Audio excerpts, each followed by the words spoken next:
Hello friends, welcome to number 1 study. इस video में हम देखेंगे क्लास 7 इंग्लिश की बुक का चैप्टर नंबर 5 क्वालिटी, इसका line by line explanation.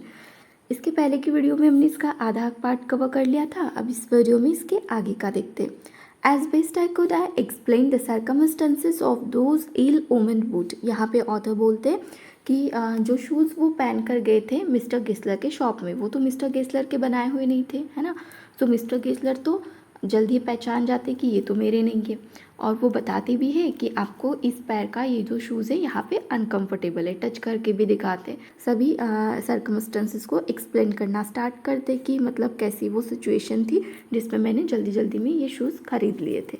But his face and voice made so deep an impression that during the next few minutes I ordered many pairs. लेकिन mister Gessler का तो face देखकर author को बुरा लग रहा था कि मिस्टर गेस्लर को हर्ट हो गया है ना, कि उन्होंने दूसरी शॉप से खरीदे शूज़। तो फिर ऑथर क्या करते, बहुत ज़्यादा पेयर्स जो है ना बनाने के लिए ऑर्डर देते हैं मिस्टर गेस्लर को। दे लास्टेड लॉन्गर दैन एवर, और वो जो पेयर्स रहते हैं शूज़ की वो बहुत सालों तक, बहुत दिनों तक चलती है। And I was not able to go to him for nearly 2 years, और ऑथर को आगे के 2 साल मिस्टर गेस्लर की शॉप में जाना ही नहीं पड़ता, क्योंकि वो शूज़ तो बहुत सालों तक टिकते हैं। It was many months before my next visit to his shop, मतलब बहुत पहले वो मिस्टर गेस्लर की शॉप में गए थे, अब बहुत ज़्यादा मंथ्स के बाद वो नेक्स्ट विजिट करते हैं मिस्टर गेस्लर की शॉप में। This time it appear to be his elder brother handling a piece of leather. अब यहाँ पे ऑथर बोलते हैं कि फिर मैं शॉप में जाने के बाद क्या देखता हूँ कि वहाँ पे मिस्टर गेस्लर के बड़े भाई थे जो लेदर का पीस पकड़े हुए थे। फिर ऑथर बोलते हैं well Mister Gessler, I said how are you. Author पूछते कि मिस्टर गेस्लर आप कैसे हैं। He came close and peered at me, I am very well. अब यहाँ पे ऑथर बताते हैं कि जो मिस्टर गेस्लर के बड़े भाई थे वो आते ऑथर के पास और उनको एकदम पास से देखते हैं, ठीक है, और बोलते हैं I am pretty well. Pretty well मतलब आई एम प्रीटी वेल। और बोलते हैं he said slowly but my elder brother is dead. और फिर क्या बोलते हैं, but my elder brother is dead. अब देखो यहाँ पे ऑथर ने क्या समझा था कि मिस्टर गेस्लर के बड़े भाई है, बट जो पर्सन वहाँ पे थे वो क्या बोल रहे कि मेरा जो बड़ा भाई है, my elder brother is dead, मतलब बड़े भाई की तो डेथ हो चुकी है। तो जो शॉप में थे वो कौन थे, मिस्टर गेस्लर ही थे, ठीक है। And I saw that it was ended himself but how aged and wan. फिर ऑथर यहाँ पे समझ जाते हैं कि अरे ये तो मिस्टर गेस्लर ही है, बट इनकी एज कितनी ज़्यादा बढ़ गई है। And never before had I heard him mention his brother. और इसके पहले तो ऑथर ने मिस्टर गेस्लर के मुंह से कभी उनके बड़े भाई के बारे में कोई बात नहीं सुनी थी। मच शॉक होते और आई मर्मर्ड मतलब बहुत धीरे से बोलते, oh I am sorry. Yes he answered. फिर मिस्टर गेस्लर भी हाँ बोलते। He was a good man, और बताते कि उनके जो बड़े भाई थे वो एक अच्छे पर्सन थे। ही मेड अ गुड बोट, और वो अच्छे बोट बनाते थे। बट ही इज़ डेड, लेकिन अब उनकी डेथ हो गई है।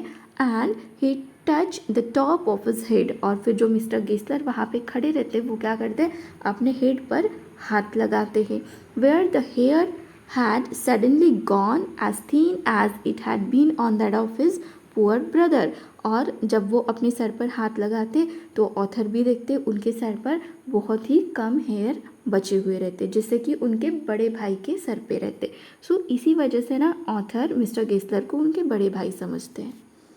To indicate I suppose the cause of his death, do you want any boots. And he held up the leather in his hand, it is a beautiful piece. और फिर जो mister Gessler है वो आते point पे पूछते do you want any boots, क्या आपको और बूट्स चाहिए। और उनके हाथ में जो लेदर के पीसेस होते वो दिखाते और बोलते it is a beautiful piece, मतलब ये बहुत ही अच्छा पीस है। I ordered several pairs. और फिर से देखो ऑथर क्या करते, बहुत ज़्यादा पेयर्स ऑर्डर कर देते। It was very long before they came but they were better than ever. One simply could not wear them out, and soon after that I went abroad। और फिर जो शूज़ वो बनाते वो तो इतने अच्छे होते बहुत ही ज़्यादा, ठीक है। could not wear them out मतलब कितना भी पहन लो बहुत सालों तक टिकने वाले रहते हैं। और फिर ऑथर जो है वो अब्रॉड मतलब किसी दूसरी कंट्री में जाते हैं। It was over a year before I was again in London. और देखो 1 साल हो जाता है, 1 साल के बाद ऑथर फिर से लंदन वापस आते। And the first shop I went to was my old friends, old friend मतलब मिस्टर गेस्लर। और जो पहली शॉप में वो जाते हैं वो किसकी शॉप होती है, उनके ओल्ड फ्रेंड मिस्टर गेस्लर की। I had lived a man of 60, I came back to one of 75, pinched and worn, who genuinely this time did not at first know me। अब फिर से वहाँ पे जाने के बाद ऑथर क्या बताते हैं, I went to was my old friends, ठीक है, अपनी ओल्ड फ्रेंड के शॉप में जाते हैं। I had left a man of 60, और उनको लगता है कि मैं जब अब्रॉड गया था तो मैंने एक 60 ईयर्स के मैन को यहाँ पे देखा था। और जब वो 1 साल बाद वापस आते हैं तो उनको क्या लगता है कि वो जो पर्सन है वो कितने ईयर्स के हो गए, 75। देखो 60 ईयर्स के थे और ऑथर को क्या लग रहे हैं, 75। 1 साल में कितनी एज बढ़ गई उनकी, 15 ईयर्स। तो इतने ज़्यादा चेंजेस आ गए थे उनके लुक में, किसके, मिस्टर गेस्लर के। Pinched and worn who genuinely this time did not at first know me, मतलब उनको तो पहले खुद पर विश्वास ही नहीं हुआ कि सच में ये मिस्टर गेस्लर ही है। Do you want any boots, he said, I can make them quickly, it is a slick time. यहाँ पे Z के लिए क्या है, S, और D के लिए क्या है, T, ठीक है। वैसे यहाँ पे दिया रहता है, जो भी जर्मन में है यहाँ पे उसका दिया रहता है सही स्पेलिंग। अब मिस्टर गेस्लर पूछते हैं कि क्या आपको और बूट्स चाहिए। आई कैन मेक देम क्विकली, बोलते हैं कि मैं बहुत ही जल्द वो बूट्स बना के दूंगा। It is a slick time, slick time मतलब उनके पास मतलब एक्स्ट्रा का टाइम रहता है। आई आंसर्ड प्लीज़ प्लीज़, और फिर ऑथर बोलते हैं हाँ ज़रूर। I want boots all around every kind, और वो चाहते हैं कि सभी काइंड के बूट्स उनके पास हो। I had given those boots up when one evening they came, one by one I tried them on, I shape and fit in it finish and quality of leather, they were the best he had ever made। और फिर जब वो shoes मिलते हैं author को ready होकर तो वो क्या करते हैं, 1 बाय 1 ट्राई करते हो, और वो इतने ऑसम होते हैं ना, मतलब उनकी फिनिशिंग क्वालिटी सब कुछ सही होता है, ठीक है।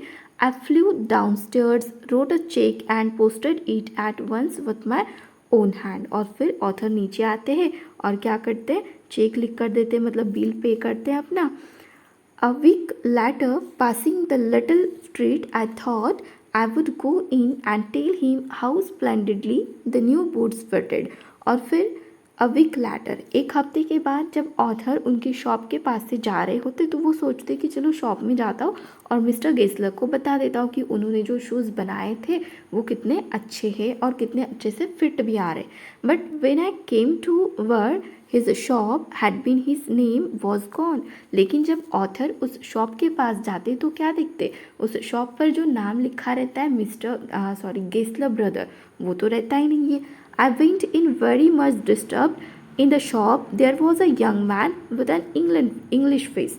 और फिर जब ऑथर उस शॉप के अंदर एंटर करते तो क्या दिखते, वहाँ पे एक यंग मैन होता है और उसका फेस कैसा होता है, इंग्लिश, मतलब वो लंदन का ही होता है। Mister Gessler in, I said, author पूछते मिस्टर गेस्लर है अंदर। नो सर, ही सेड, और फिर जो पर्सन होता है शॉप के अंदर वो बोलता है कि नहीं है, no but we can attend to anything with pleasure. But वो पर्सन बोलता है कि लेकिन आपको जो कुछ भी चाहिए वो हम प्रोवाइड कर सकते। We have taken the shop over, हम लोगों ने ये शॉप ले ली है। Yes yes I said, but mister Gessler. फिर ऑथर बोलते कि नहीं, हाँ ठीक है सब, बट मुझे मिस्टर गेस्लर के बारे में बताओ। ओ ही आंसर्ड, डेड। और फिर जो पर्सन होते हैं शॉप के अंदर वो बोलते हैं कि अरे उनकी तो डेथ हो गई है, dead, but I only received this boots from him last Wednesday week. और फिर ऑथर बोलते कि बट मैंने तो ये जो बूट्स हैं लास्ट वेडनेसडे वीक को ही यहाँ से लेके गया था, मतलब मिस्टर गेस्लर की अभी अभी डेथ हुई थी। He said, poor old man starved himself, slow starvation, the doctor called it। फिर वो जो पर्सन होता है शॉप के अंदर वो बोलता है कि वो जो पुअर ओल्ड मैन था, starved himself, starved मतलब भूखा रहना, खाना नहीं मिलना, ठीक है, तो भूखे रहने की वजह से स्लो स्टार्वेशन हो रहा था उनमें। और डॉक्टर ने भी बताया था कि स्लो स्टारवेशन की वजह से उनकी डेथ हो गई। You see he went to work in such a way, would keep the shop on, wouldn't have a soul touch his boots except himself. और बताते हैं वो पर्सन जो शॉप के अंदर होते हैं कि मिस्टर गेस्लर ऐसे पर्सन थे कि वो अपने शूज़ को, अपने बूट को किसी को टच भी नहीं करने देते थे। When he got an order, जब इनको ऑर्डर मिला, it took him such a time, लेकिन उन शूज़ को बनाने के लिए बहुत ज़्यादा टाइम लगा था। पीपल वोंट वेट, और लोग जो है वो वेट नहीं कर सकते थे क्योंकि मिस्टर गेस्लर की एज भी हो गई थी और वो खाना भी नहीं खा रहे थे ना अच्छे से, तो वो जल्दी जल्दी काम नहीं कर पाते थे और उनको बूट बनाने के लिए बहुत ज़्यादा टाइम लगता था, तो लोग वेट नहीं कर पाते थे।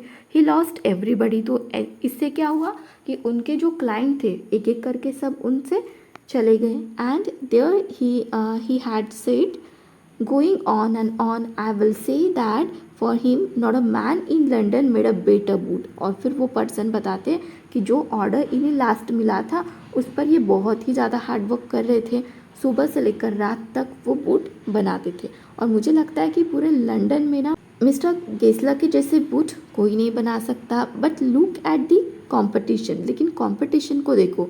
ही नेवर एडवर्टाइज्ड, मिस्टर गेस्लर ने कभी खुद को एडवर्टाइज ही नहीं किया। Would have the best leather too, उनके पास बहुत अच्छा लेदर रहता था, अच्छे लेदर का वो यूज़ करते थे।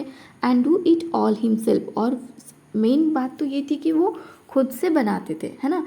Well there it is, what could you expect with his ideas, but starvation, that may be a bit flowery as the saying is, but I know myself he was sitting over his boots day and night to the very last. You see, I used to watch him, never gave himself time to eat, never had a penny in the house। अब यहाँ पे जो person होते shop के अंदर वो बताते हैं कि स्टारवेशन की वजह से उनकी डेथ होती है। तो फिर ऑथर पूछते हैं लेकिन स्टारवेशन क्यों, वो तो बुट बनाते थे, पैसे तो उनको मिलते थे, तो वो खाना क्यों नहीं खाते थे। तो इस बात पर वो जो पर्सन होते हैं शॉप के अंदर वो एक्सप्लेनेशन देना स्टार्ट करते हैं कि वो देखते थे मिस्टर गेस्लर को, जब वो बूट बनाते थे वो बहुत ही ज़्यादा टाइम, वो दिन रात क्या करते थे, बूट ही बनाते रहते थे और खाने के लिए टाइम ही नहीं निकालते थे। और जो पैसे उनको मिलते थे वो तो किस में जाते थे, ऑल वेंट इन रेंट, किराए में जाते थे, जो शॉप थी उसका रेंट देना पड़ता था, एंड लेदर खरीदने में जाते थे। How he lived so long I don't know, लेकिन इतने दिनों तक वो कैसे जिंदा रहे मुझे नहीं पता क्योंकि वो खाना ही नहीं खा रहे थे। He regularly let his fire go out, he was a character but he made a good boots. अब यहाँ पे देखो कैरेक्टर का मीनिंग क्या है, पॉजिटिव नेगेटिव दोनों तरीके से ले सकते, क्योंकि उन्होंने कभी अपने शॉप की एडवर्टाइज नहीं करी थी तो नेगेटिव में लेंगे ही वॉज अ कैरेक्टर, मतलब कैसे इंसान थी कि उन्होंने कभी एडवर्टाइज नहीं करी। या फिर ऐसे भी बोल सकते हैं कि वो ज़्यादा प्रॉफिट नहीं कमाते थे, है ना, जैसे कि बाकी शॉप्स के लोग करते, अगर कोई चीज़ सस्ते की भी है तो उसकी प्राइस बढ़ाकर वो बेचते, बराबर है। बट मिस्टर गेस्लर ऐसा कुछ नहीं करते थे, वो बस अपना थोड़ा बहुत प्रॉफिट उसमें से कमाते थे और जो भी कमाते थे वो तो रेंट और उनके लेदर में चला जाता था। But he made good boots, लेकिन वो बहुत अच्छे बूट्स बनाते थे। Yes I said he made good boots, और फिर ऑथर भी बोलते कि हाँ वो बहुत अच्छे बूट्स बनाते थे। इसके ऑथर हैं जॉन गाल्सवर्दी। यहाँ पे हमारा चैप्टर का एक्सप्लेनेशन कंप्लीट हो गया। इसके क्वेश्चन आंसर्स नेक्स्ट वीडियो में करेंगे। अगर वीडियो अच्छी लगी हो, हेल्पफुल लगी हो तो वीडियो को लाइक करना, अपने फ्रेंड्स के साथ शेयर करना और चैनल को सब्सक्राइब जरूर करना। Thank you.